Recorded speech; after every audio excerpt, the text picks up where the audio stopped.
Boa tarde, boa tarde, boa tarde, moçada.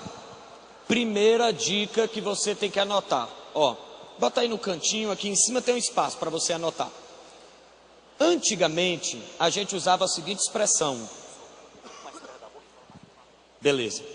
Antigamente a gente tinha uma expressão chamada reforma protestante e contra-reforma, tá? Ultimamente, a gente tem tirado essa expressão contra-reforma. É provável que não caia na prova com esse termo. Lhe explico por quê. Se uma coisa é uma reforma, a reforma reforma algo. Tá certo? Então a reforma protestante. Eu estou reformando porque estou protestando contra a Igreja Católica. Mas a contra-reforma, ela tem que ser contra a reforma de alguma coisa. Então, hoje em dia, é mais provável cair o seguinte termo: reforma protestante e reforma católica.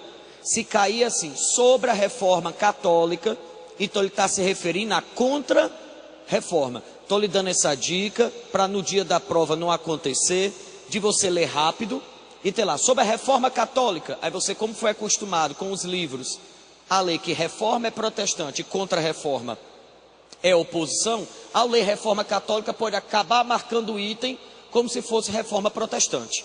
Beleza? Então vamos lá. Estamos no século XV para o século XVI, Idade Moderna, e nesse período a Igreja Católica, que tinha muita influência porque era grande proprietária de terras, e nesse momento, rico é quem tem a propriedade de terras, que a gente chamava de feudo, tá? O feudo é mais do que uma terra, porque ele é uma unidade autossuficiente. Ter uma terra é ter um feudo? Não, ter uma terra é ter um lote de terra. Agora, quando você tinha um lote de terra, que você murava, e sobrevivia dentro desse lote de terra, criando suas próprias leis e seus próprios impostos, isso é um feudo.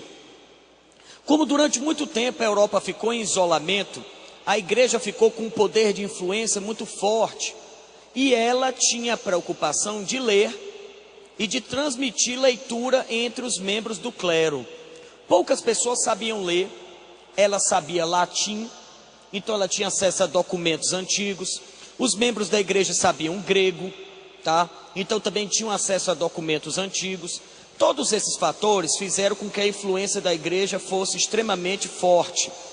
A gente pode até considerar que ela é a primeira grande empresa de marketing do mundo, porque a primeira instituição, que pensou em falar algo e mostrar, foi ela.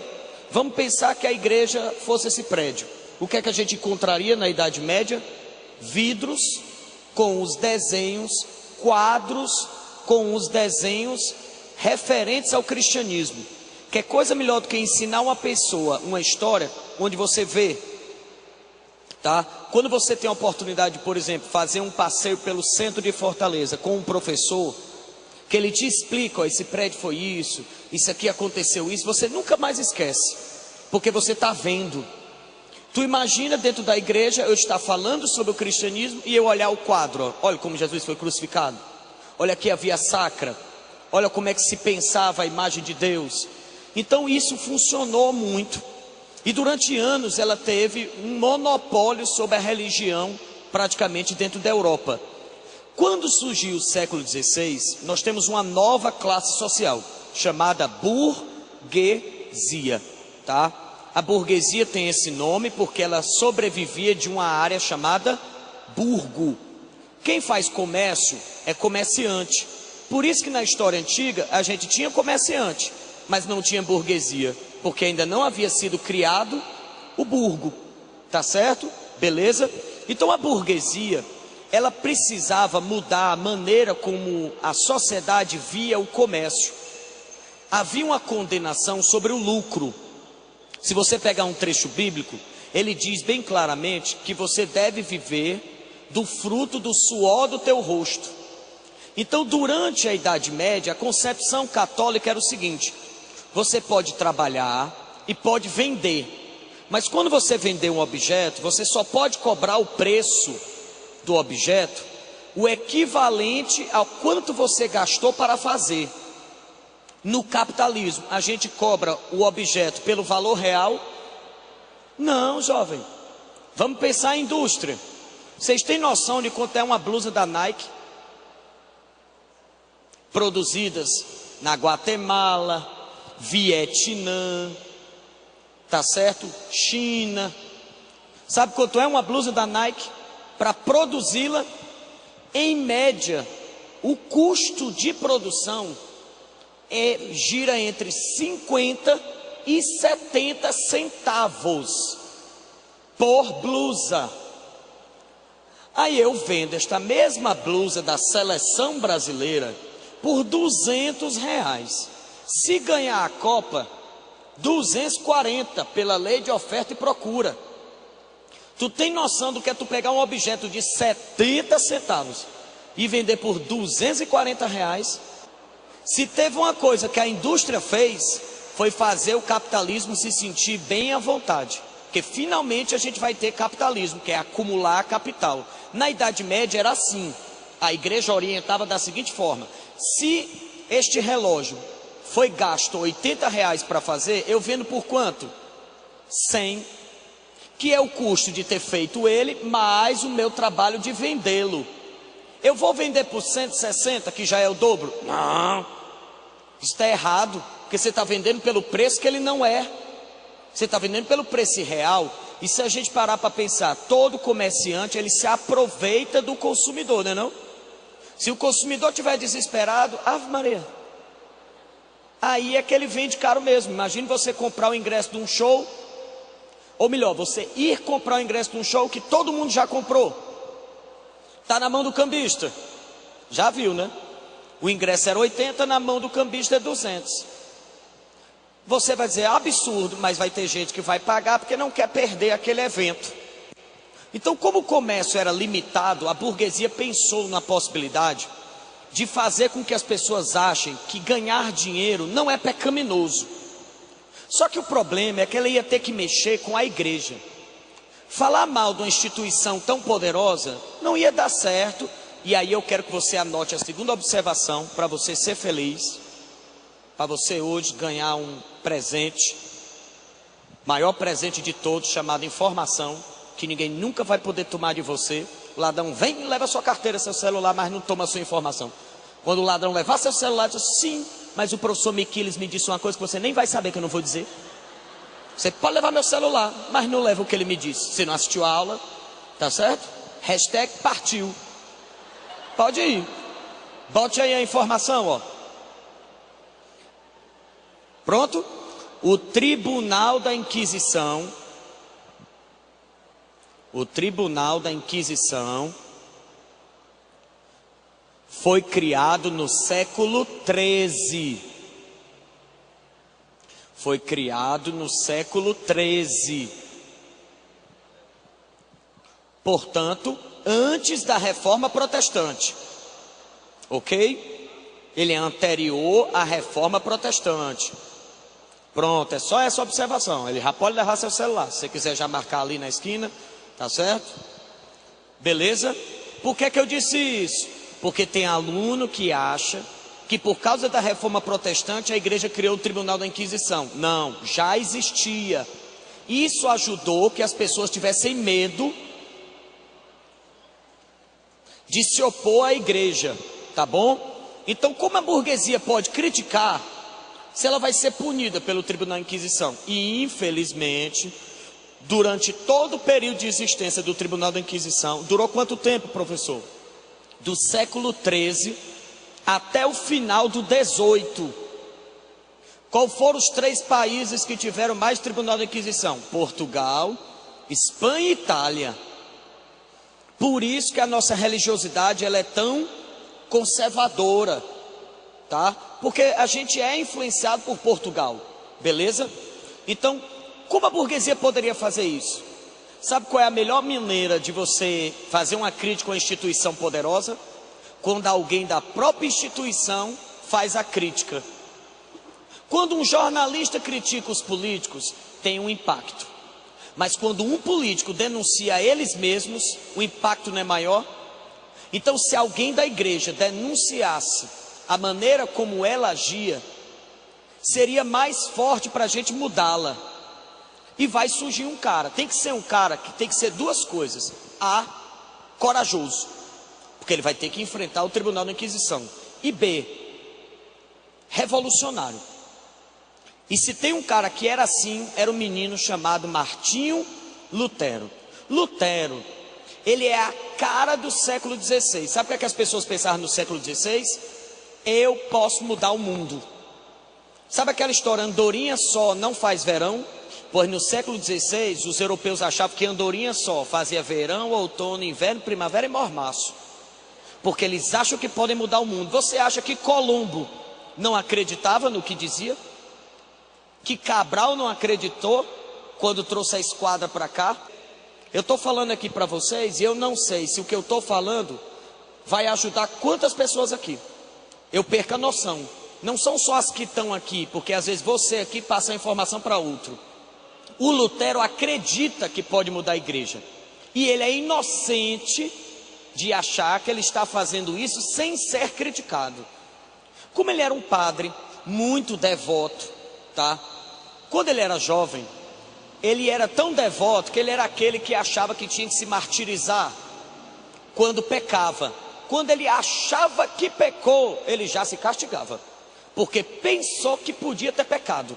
Aí ele já dava o castigo nele mesmo, que já era por conta, porque na hora que ele pecar, ele já tinha se martirizado, beleza? Fazia jejuns e toda aquela pressão psicológica sobre ele, sobre pecado. Um dia, o mestre dele no convento, tá, no mosteiro, deu a ele o direito de levar um documento até Roma. Ele nunca tinha ido até o Papa, tá? Ele é do interior da Alemanha, o Lutero. Quando ele chegou em Roma, infelizmente ele conheceu o Papa Júlio, famoso por andar com armadura de ouro, por ser um papa que ostentava luxo.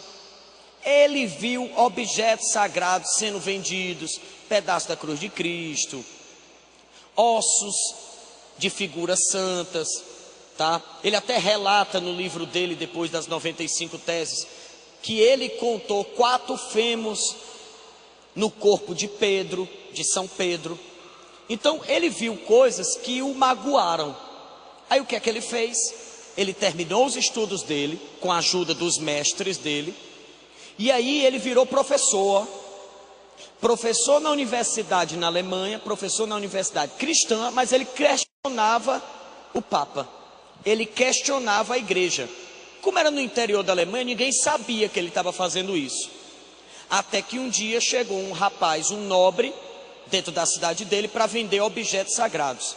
Esses objetos sagrados, tinha gente que vendia a indulgência. Indulgência era um documento que você tirava o perdão dos pecados. Se você comprasse esse documento, você tinha um perdão de todos os pecados.